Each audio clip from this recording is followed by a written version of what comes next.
Magandang araw! Sama-sama tayong matuto sa Teacher Sal Learning Resource Channel. Revised K-12 Curriculum, Filipino 3, Quarter 1, Week 8. Ang ating paksa ay pag-iisa-isang paglalarawan, hudyat ng pagsusunod-sunod. Para sa unang araw. Maglaro tayo. Line up. Papangkatin ang inyong klase sa 5. Iayos ang mga sarili batay sa sasabihin ko. Ang unang makagagawa ng tama ang magkakaroon ng puntos. Iayos ang pangkat batay sa tangkad mula sa pinakamababa hanggang sa pinakamatangkad. Unang letra ng pangalan. Buwan ng kapanganakan o birthday. Bilang ng iyong mga kapatid mula sa pinakakakaunti hanggang sa pinakamarami. Nakaranas na ba kayong bayuhin ng malakas na lindol? Paghahanda, ano ang ginawa ng pamilya ninyo para maghanda sa lindol? Ano ang inyong naramdaman at nakita habang lumilindol? Pagkatapos ng lindol, ano ang naging sitwasyon matapos magkaroon ng lindol? Basahin ang sumusunod na pangungusap. Dahil sa pagbabago ng panahon, may paparating na bagyo. Kailangan nating mag-ingat at maghanda. Nag-organisa ang komunidad para magtanim ng mga puno upang mabawasan ang epekto ng malakas na hangin sa panahon ng bagyo. Ang bagyo ay nagmula sa karagatan at nagdulot ng malakas na alon at ulan. Ano ang kaugnayan sa isa't isa ng mga salitang nakasalangguhit? Basahin ang teksto sa ibaba tungkol sa lagay ng panahon. Lagay ng panahon. Isang bagyo ang paparating sa lugar. Inaasahan ang hanging may bilis na 60 km per hour hanggang 100 kph sa loob ng 24 oras. Epekto ng hangin. Maaaring bumaluktot o tuluyang mabali ang mga puno ng nyog. Maaaring mabunot ang ilang malalaking puno. Maaaring bumagsak ang maraming puno ng saging. Apektado ang mga palayan at iba pang mga pananim. Matatanggalan ng bubong ang maraming bahay na gawa sa di matibay na materyales. Maaaring matanggal ang mga lumang bubong na yero. Sa pangkalahatan, maaaring magdulot ng mababaw hanggang katamtamang pagkasira sa mga tinamaang komunidad. Narito ang mga paalala. Mapanganib sa maliliit na sasakyang pandagat ang karagatan, pati na ang mga dalampasigan. Higit na atensyon ang kailangang ibigay sa pinakahuling posisyon, direksyon, bilis at lakas ng bagyo habang kumikilos ito patungo sa isang lugar. Pinag-iingat ang publiko, lalo na ang mga naglalakbay sa karagatan. Huwag palalabasin ng bahay ang mga bata. Itago o ihanda ang mga ari-arian bago pa tumaas ang warning signal.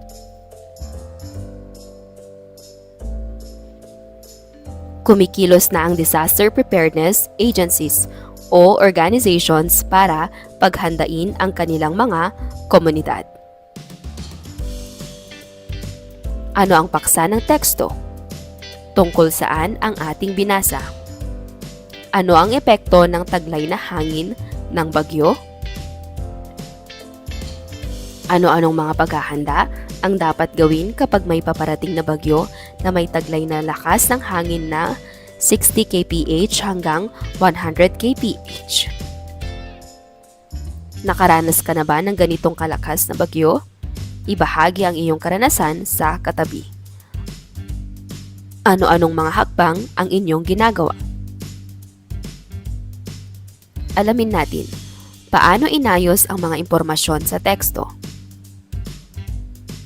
Ang pag-iisa-isang paglalarawan ay isang huwaran sa pag-oorganisa ng teksto. Ang mga impormasyon ay isa-isang itinatala at tinatalakay. Madalas na nakaayos ito ng ayon sa pagkasusunod-sunod. May mga pagkakataon din na isang malawak na paksa ay hinahati-hati sa mas maliit na paksa at isa-isa itong binibigyan ng pamagat. Madalas din itong gamitin sa mga pagsusulit kapag ang proseso o mga hakbang ang hinihingi sa mga item. Gumagamit ito ng mga panandang letra, bilang at iba't ibang klase ng bullet. Nahati sa dalawang uri ang pag-iisa-isa. Ito ay ang simpleng pag-iisa-isa at komplikadong pag-iisa-isa. Para sa araw na ito, tayo ay magpo-focus lamang sa simpleng pag-iisa-isa. Ang simpleng pag-iisa-isa ay ang pagtalakay sa pangunahing paksa at pagbanggit ng mga kaugnay na mahahalagang salita. Halimbawa, ang COVID-19. Ang COVID-19 ay sakit na dulot ng coronavirus. Mga karaniwang sintomas ng COVID-19: pag-ubo, hirap sa paghinga, lagnat o panginginig, pananakit ng katawan, pagsusuka at pagtatae, pagkawala ng panlasa at pangamoy. Para sa inyong pangkatang gawain, ngayon ay magkakaroon tayo ng pangkatang gawain na ang layunin ay makapagbigay ng detalyadong paglalarawan ng kagandahan ng Pilipinas. Para sa unang pangkat, magandang tanawin, katangian, pag-iisa-isang paglalarawan. Ikalawang pangkat, pagkaing Pinoy. Ikatlong pangkat, pista. Subukan nating ayusin ang ulat panahon gamit ang mga pananda na ginagamit sa simpleng pag-iisa-isang paglalarawan. Gawin ito ng pangkatan at isulat ang sagot sa Manila paper. Dahil sa matinding init ng panahon, huwag ipilit na pumasok ang mga bata. Senador Gatchalian. Manila, Philippines. Hindi kailangang pilitin ang mga estudyante na pumasok sa paaralan habang mas tumitindi pa ang init ng temperatura sa bansa.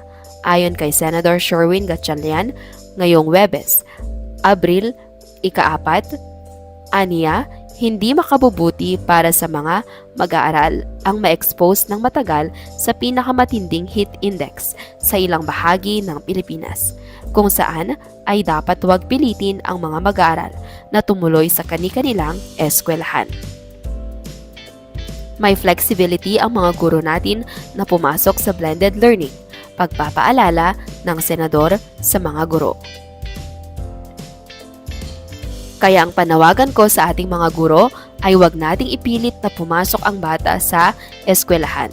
Lalo na nakita ko sa ibang lugar tulad ng Cagayan, umaabot ng 44 to 45 degrees Celsius ang heat index. Dagdag pa ni Gatchalian. Sa pagtatala ng Philippine Atmospheric, Geophysical and Astronomical Services Administration PAGASA, ang heat index ay pumapalo mula 42 degrees Celsius hanggang 51 degrees Celsius at ito ay itinuturing na delikado para sa lahat at magdulot ng heat cramps at heat exhaustion. Kinumpara ni Gatchalian ang nararanasan nating heat index sa body temperature ng tao na may lagnat sa 37 degrees Celsius na temperatura. Ang lagnat ay 37 degrees Celsius. So, ang nararamdaman ng bata is 44 to 45 degrees Celsius. So, lampas sa lagnat itong nararamdaman niya. So, huwag ipilit dahil baka ma-dehydrate ang bata. Marami tayong nababasa na nagko-collapse ang bata dahil sa extreme heat. Paliwanag ni Gatchalian, si Senator Sherwin Gatchalian ang nakaupo bilang Senate Committee on Basic Education, Arts and Culture. Sa kabila nito, Inihayag ng State Weather Bureau nitong Marso 22 ang pagsisimula ng mainit at tagtuyot na panahon sa bansa. Nagpaalala din ang ahensya na ito na ang isa sa pinakamainit na dry season na naitala sa bansa dahil sa patuloy na epekto ng El Niño phenomenon. Isulat ang paksa.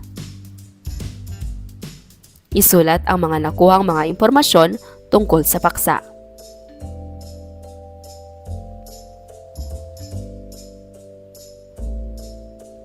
Basahin ang ulat panahon at ibigay ang pag-iisang-isang paglalarawan ayon sa paksa. Ilang bahagi ng bansa uulanin ngayong araw bunsod ng habagat. Pag-asa. Inaasahang makararanas ng mga pagulan ang malaking bahagi ng bansa ngayong Lunes, Hunyo 17, 2024, dulot ng southwest monsoon o habagat, ayon sa Philippine Atmospheric Geophysical and Astronomical Services Administration. Sa datos ng pag-asa kaninang alas 4 ng madaling araw, asahan na raw ang malaking posibilidad ng maulap na kalangitan na may kasamang kalat-kalat na pag-ulan sa Palawan at Western Visayas, dulot ng habagat. Makararanas din ng maulap hanggang sa maulap na kalangitan na may mga pulupulong pag-ulan o thunderstorms ang Metro Manila, Zambales, Bataan, Cavite, Laguna, Batangas at ang natitirang bahagi ng Mimaropa, bunsod ng habagat. Posibleng magdulot ng pagbaha o pagguho ng lupa sa mga nasabing lugar na makararanas ng malakas na thunderstorms, ayon pa sa pag-asa. Sa kasalukuyan, wala namang binabantayang bagyo o low pressure area o LPA sa loob at labas ng Philippine Area of Responsibility, PAR, ayon na rin sa Weather Bureau. Isulat ang paksa. Isulat rin ang mga nakuhang mga impormasyon tungkol sa paksa.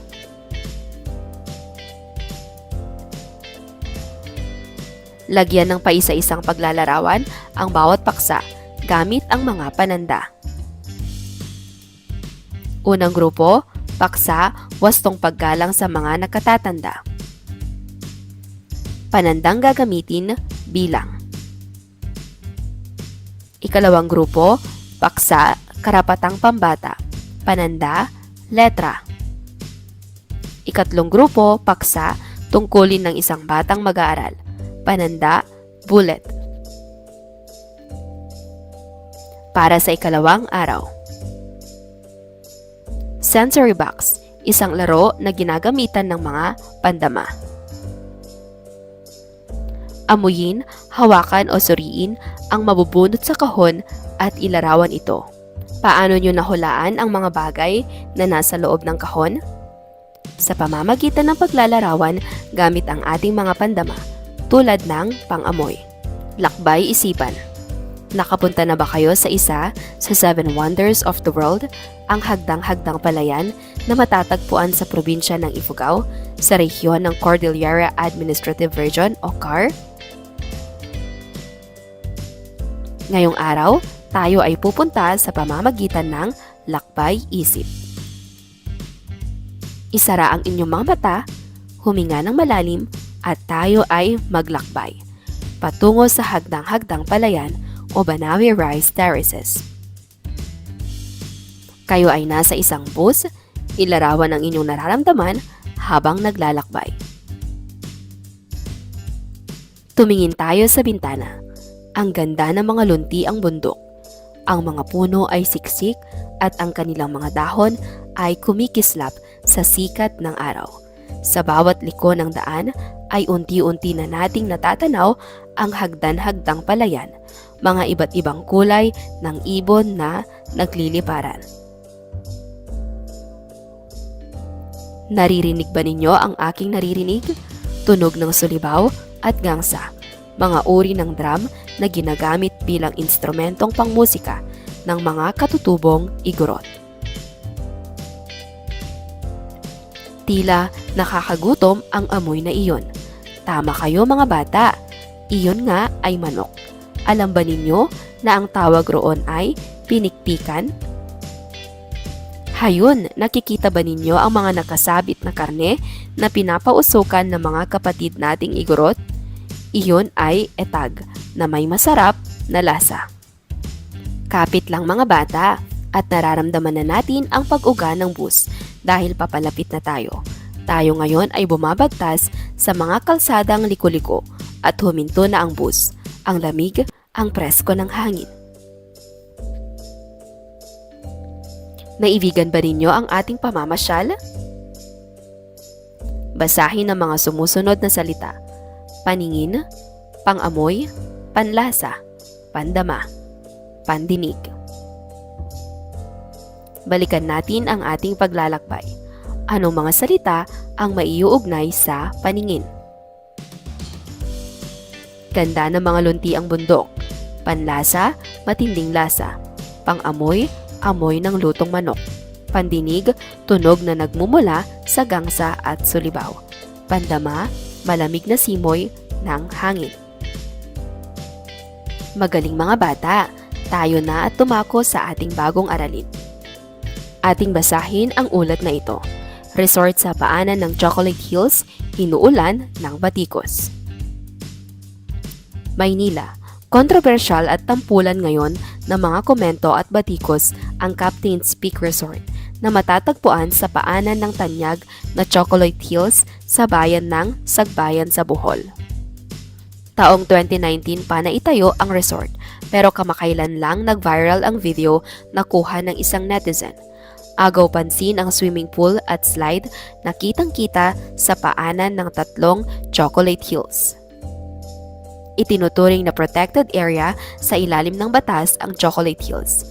Ipinatupad na ng DNR ang temporary closure ng resort. Nirevoke na din ng Sagbayan ang business permit at nag-issue ng cease and desist order para ipatigil ang pagpapatayo ng bagong cottages. Ano ang pangunahing issue na ibinabato sa resort na itinayo sa paanan ng Chocolate Hills? Ano-ano ang mga pangunahing argumento o saloobin ng mga taong bumabatikos sa proyekto? Paano mo mailalarawan ang Chocolate Hills ngayon? Ano ang epekto nito sa turismo ng Bohol? Alamin natin, papaano naman inayos ang mga impormasyon may kaugnay sa paksang nilalaman ng balita. Ang pag-iisa-isang paglalarawan ay isang huwaran sa pag-oorganisa ng teksto. Ang mga impormasyon ay isa-isang itinatala at tinatalakay. Madalas na nakaayos ito ng ayon sa pagkakasunod-sunod. May mga pagkakataon din na isang malawak na paksa ay hinahati-hati sa mas maliit na paksa at isa-isa itong binibigyan ng pamagat. Madalas din itong gamitin sa mga pagsusulit kapag ang proseso o mga hakbang ang hinihingi sa mga item. Gumagamit ito ng mga panandang letra, bilang at iba't ibang klase ng bullet. Nahati sa dalawang uri ang pag-iisa-isa. Ito ay ang simpleng pag-iisa-isa at komplikadong pag-iisa-isa. Sa araw na ito, sa sentro ang ating mga gawain sa komplikadong pag-iisa-isa. Ang komplikadong pag-iisa-isa ay paglalarawan na ang pagtalakay ay sa pamamaraang pagtatala ng pangunahing paksa at mga kaugnay na kaisipan na naglilinaw sa paksa. Gawin natin, pangkatang gawain, sanayin natin, gamit ang diagram, ayusin ito ayon sa komplikadong paisa-isang paglalarawan. Tuwing Oktubre, ipinagdiriwang dito ang Pista ng Lanzones. Maraming magagandang tanawin sa Camiguin. Nakikita rin sa parada ang napakaraming lansones. Dito rin makikita ang Talon, Katibasan, Bukal Ardent at Bukal Santo Niño. Ang Camiguin ay isa sa magagandang lugar sa Pilipinas. Kumpol-kumpol na lansones ang isinasabit sa mga bintana at poste ng bahay. Pagsasaka at pangingisda ang pangunahing hanap buhay dito. Makikita dito ang bundok, hibok-hibok, kung saan tumutubo ang pinakamatamis na lansones. Paksa ang magandang isla ng Camiguin. mahalagang impormasyon?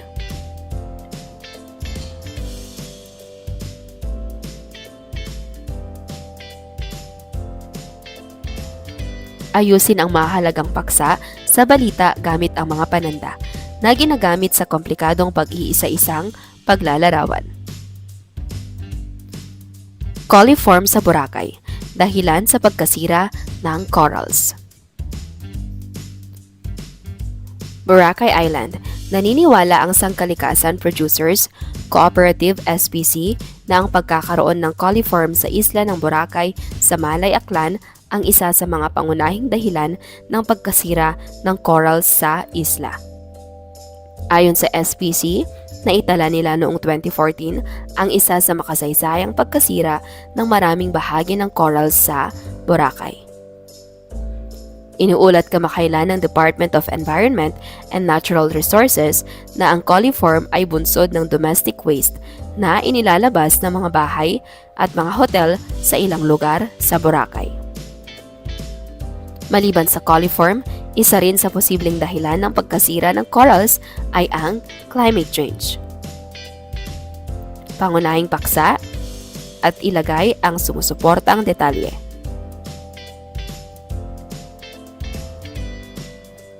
Para sa inyong takdang aralin, sumulat ng pagpapakilala ng sarili gamit ang komplikadong pag-iisa-isa sa paglalarawan. Para sa ikatlong araw, hudyat ng pagsusunod-sunod. Pangkatang gawain, bawat pangkat ay bibigyan ng mga envelope na naglalaman ng mga larawan, manila paper at pandikit. Iayos ang larawan ayon sa wastong pagkasusunod-sunod nito. Kayo ay bibigyan lamang ng 5 minuto para sa gawaing ito. Ayusin ayon sa wastong pagkasusunod-sunod na mga larawan gamit ang mga salitang una, sumunod, pagkatapos, huli. Narito ang mga larawan.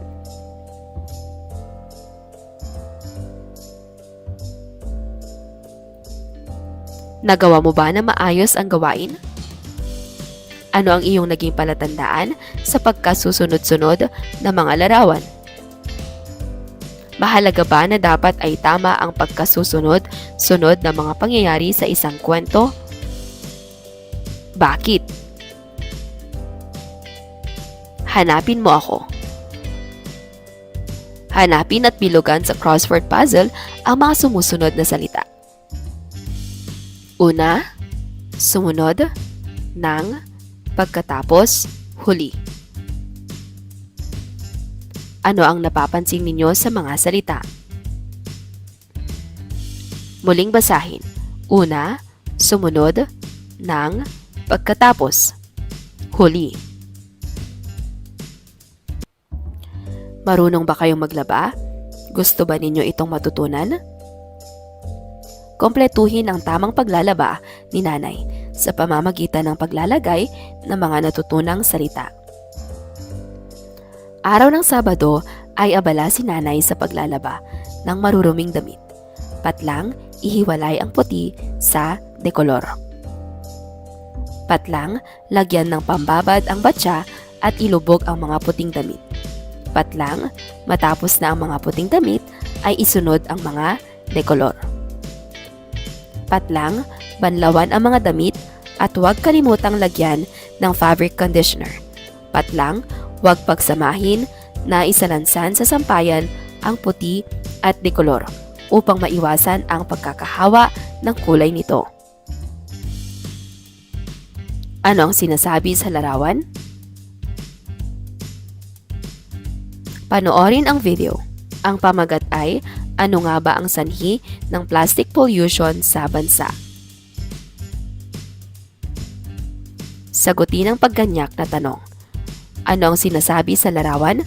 Ano ang nais ipahiwatig nito? Balikan ang napanood na video. Anong suliraning pangkapaligiran ang inilalarawan sa inyong pinanood? Ano-ano ang mga epekto ng patuloy na paggamit ng mga plastik at di tamang pagtatapon ng mga ito? Ano ang naisip na solusyon ng pamahalaan sa lumalalang problema ukol dito? Atin itong isa-isahin. Sa iyong palagay, na ipapatupad ba na maayos ang iminungkahing solusyon sa problemang ito? Alamin natin. Subukan nating pagsunod-sunurin ang mga larawan na nasa ibaba batay sa sitwasyong problema sa plastik na basura. Narito ang mga larawan.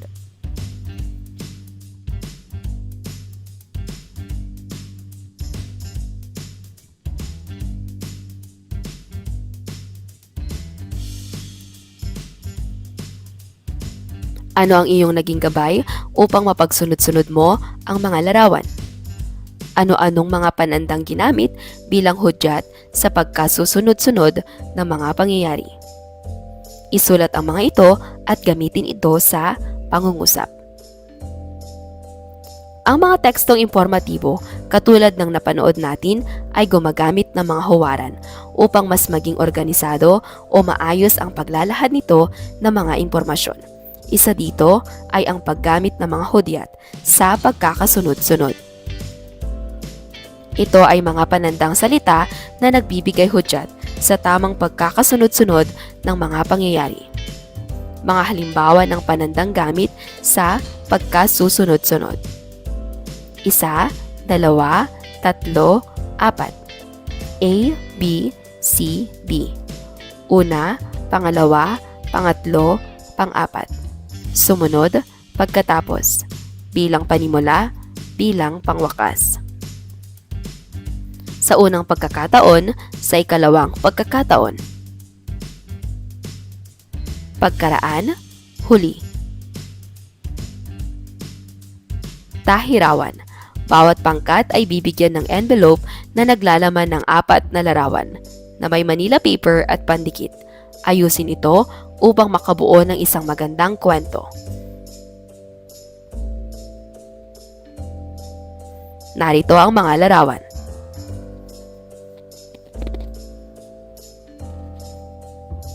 Mahalaga na malaman natin ang kahalagahan ng pangangalaga sa ating kalikasan. Dahil dyan ay ating ilulunsad ang Batang May K. Bilang isang bata, paano kayo makatutulong sa pangangalaga sa ating kalikasan? Gumamit ng mga pananda bilang hudyat ng pagkasunod-sunod ng mga pangyayari. Ayusin ang mga pangyayari gamit ang mga hudyat ng pagkasusunod-sunod. Narito ang mga pagpipilian. Una, sumunod, pagkatapos, huli. Mga yugto ng isang lindol. Patlang, isang malakas na pag-iling na nagpabagsak ng mga bagay sa loob at labas ng gusali. Patlang, humina ang pagyanig, ngunit patuloy ang mga aftershock na nagdulot ng takot at pangamba sa mga nakaligtas. Patlang, naramdaman ang isang mahinang pagyanig na waring pag-uga lamang ng lupa. Patlang, dumating ang pinakamalakas na pagyanig na nagdulot ng pagguho ng mga gusali at pagkabitak ng lupa. Basahin ang kwento. Napansin ni Andoy na naglilinis ng silid-aralan ang kanyang guro at mga kaklase. Kaya, naisipan niyang tumulong. Kinuha niya ang walis at pandakot at nagsimulang maglinis. Inipon niya ang mga basura at ihihiwalay ang mga nabubulok sa hindi nabubulok. Naging masaya siya sa resulta ng kanyang ginawa.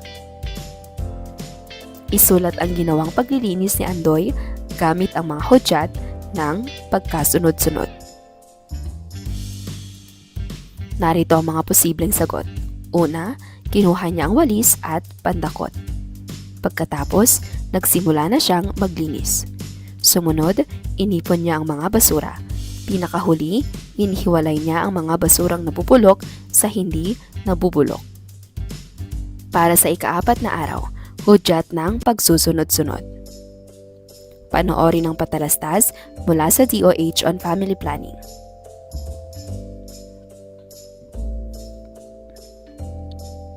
Tungkol saan ang patalastas? Ano ang mensahe na nais nitong iparating sa atin? Nararanasan rin ba ninyo ang dinaranas ng batang nasa patalastas? Ano ang iyong nararamdaman? Maglaro tayo. Papangkatin ang klase nyo sa 3. Magtalaga ng miyembro sa bawat istasyon ng karunungan. Bawat istasyon ay sasagot sa gawaing nakaatas. Pagkatapos ay ipapasa sa kabilang istasyon ang nasagot na gawain. Unang istasyon, pagbuo sa ginulong larawan. Keso, tinapay, ham, ketchup, kamatis ng paggawa ng sandwich. Stasyon 2, kilalanin ang mga sangkap sa paggawa ng sandwich. Ikatlong istasyon, gamit ang hudyat sa pagsusunod-sunod, nakasulat na sa Manila paper. Isulat ang paraan ng paggawa ng sandwich. Narito ang mga posibleng sagot. Una, hiwain ang tinapay. Sumunod, ipatong ang keso at ham sa pinagbiyak na tinapay. Panghuli, lagyan ito ng ketchup at kamatis. Ano mga salita ang ginamit bilang pananda sa paggawa ng sandwich? Una, sumunod at panghuli. Para sa inyong pangkatang gawain, hahatiin sa 3 pangkat ang klase. Bawat pangkat ay bibigyan ng 4 na larawan na nagpapakita ng sitwasyon kung may sunog. Ang bawat pangkat ay pag-aaralan ang larawan at isasagawa nila ito role-playing batay sa hudyat ng pagkakasunod-sunod. Narito ang mga larawan.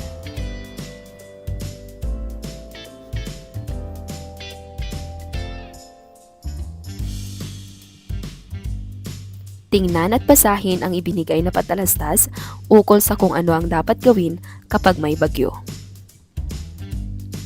Mga dapat gawin kapag may bagyo. Bago dumating, alamin ang balita ukol sa panahon at mga anunsyong pangkaligtasan. Alamin ang plano ng komunidad sa pagbibigay babala at paglikas.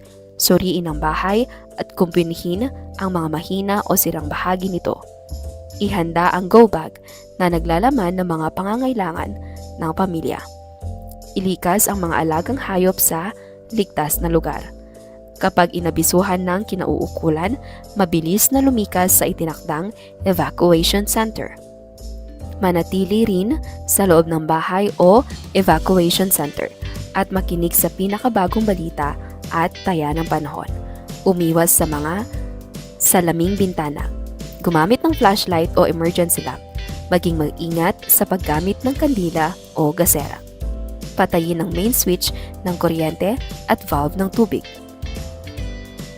Pagkatapos ng bagyo, hintayin ang abiso ng kinauukulan na ligtas ng bumalik sa tahanan. Umiwas sa mga natumbang puno, nasirang gusali at linya ng kuryente. Itapon ang mga naipong tubig sa lata, paso at gulong upang hindi pamahayan ng lamok. Maging maingat sa pagsasaayos ng mga nasirang bahagi ng bahay. Siguraduhing walang basa o nakababad sa tubig na outlet o kagamitan bago buksan ang linya ng kuryente. Huwag gumala upang hindi maabala ang emergency services.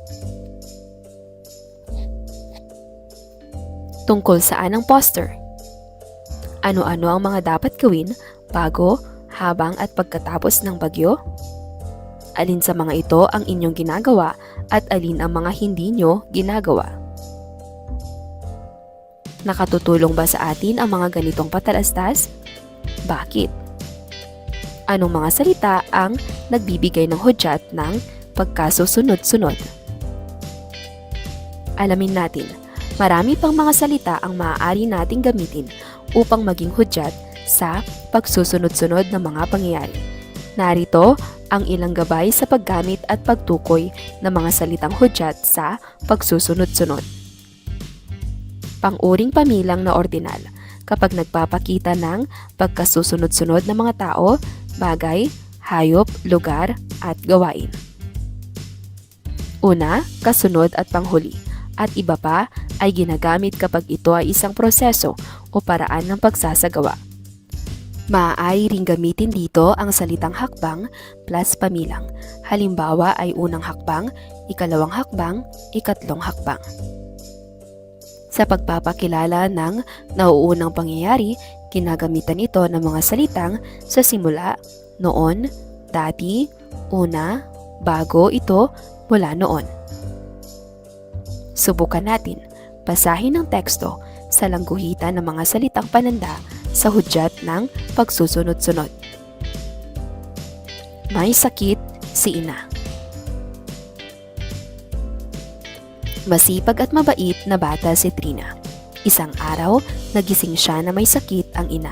Maaga pa nang pumunta sa trabaho ang kanyang ama. Inutusan siya ng ina na bumili ng gamot.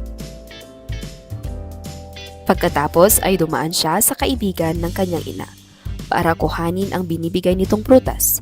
Sumunod ay naglakad na siya papauwi ng kanilang bahay. Pagdating ng bahay ay naawa siya sa kanyang nanay dahil hindi ito gaanong makakilos, kaya naisipan niyang ipagluto ang kanyang ina. "Inay, ipagluluto ko kayo ng lugaw. Ituro niyo po sa akin ang proseso." "Naku, maraming salamat anak," ang sabi ng kanyang ina. "Makinig kang mabuti. Una, maglagay ka ng kalahating takal ng bigas sa kaldero.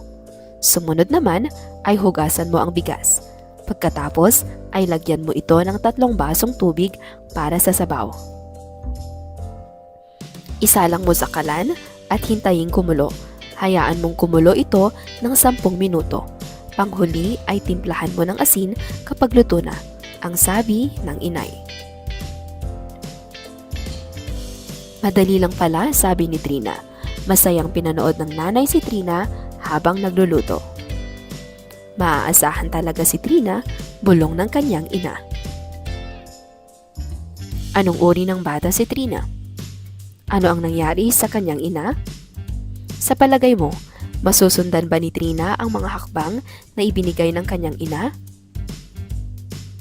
Ikaw, paano mo ipinapakita ang pagmamahal sa iyong ina? Ano-ano mga pananda o hudyat ng pagkasusunod-sunod ang nakita mo? Madali ba ninyong nasundan ang mga pangyayari sa kwento? Bakit? Ano ang halaga ng mga panandang salita sa pagbuo o pag-unawa ng mga binabasang teksto? Para sa inyong pangkatang gawain, buuin ang bawat sitwasyon gamit ang mga hudyat sa pagkakasunod-sunod. Unang pangkat, gumawa ng mga babala sa mga taong nakatira sa tabing dagat. Narito ang mga posibleng sagot. Una, makinig sa kinauukulan kung may banta ng storm surge. Pagkatapos, lumikas agad sa banta ng daluyong bago pa ito tumama sa kabahayan. Panghuli, huwag agad babalik sa kabahayan hanggang walang abiso ang kinauukulan. Ikalawang pangkat, gumawa ng patalastas sa barangay ukol sa mga paraan ng pagsugpo sa lamok na sanhi ng sakit na dengue. Ikatlong pangkat, gumawa ng maikling balita ukol sa pag-iingat sa pagtawid sa kalsada. Ayusin ang mga larawan ng kahandaan sa panahon ng lindol gamit ang mga hudyat ng pagkasusunod-sunod. Narito ang mga larawan.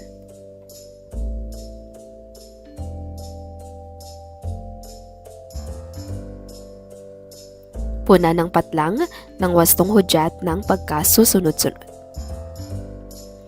Gamitin ng mga sumusunod na pananda. Una, ikalawa, ikatlo, ikaapat, sumunod. Pagkatapos. Panghuli. Gabay sa wastong paghuhugas ng kamay. Patlang kumuha ng malinis na tuwalya at gamitin ito upang patuyuin ang mga kamay. Patlang basain ang kamay ng tubig. Patlang banlawan ng mabuti ang mga kamay gamit ang tumutulong tubig. Patlang umuha ng sabon at ikuskus ito sa mga kamay para ito ay bumula.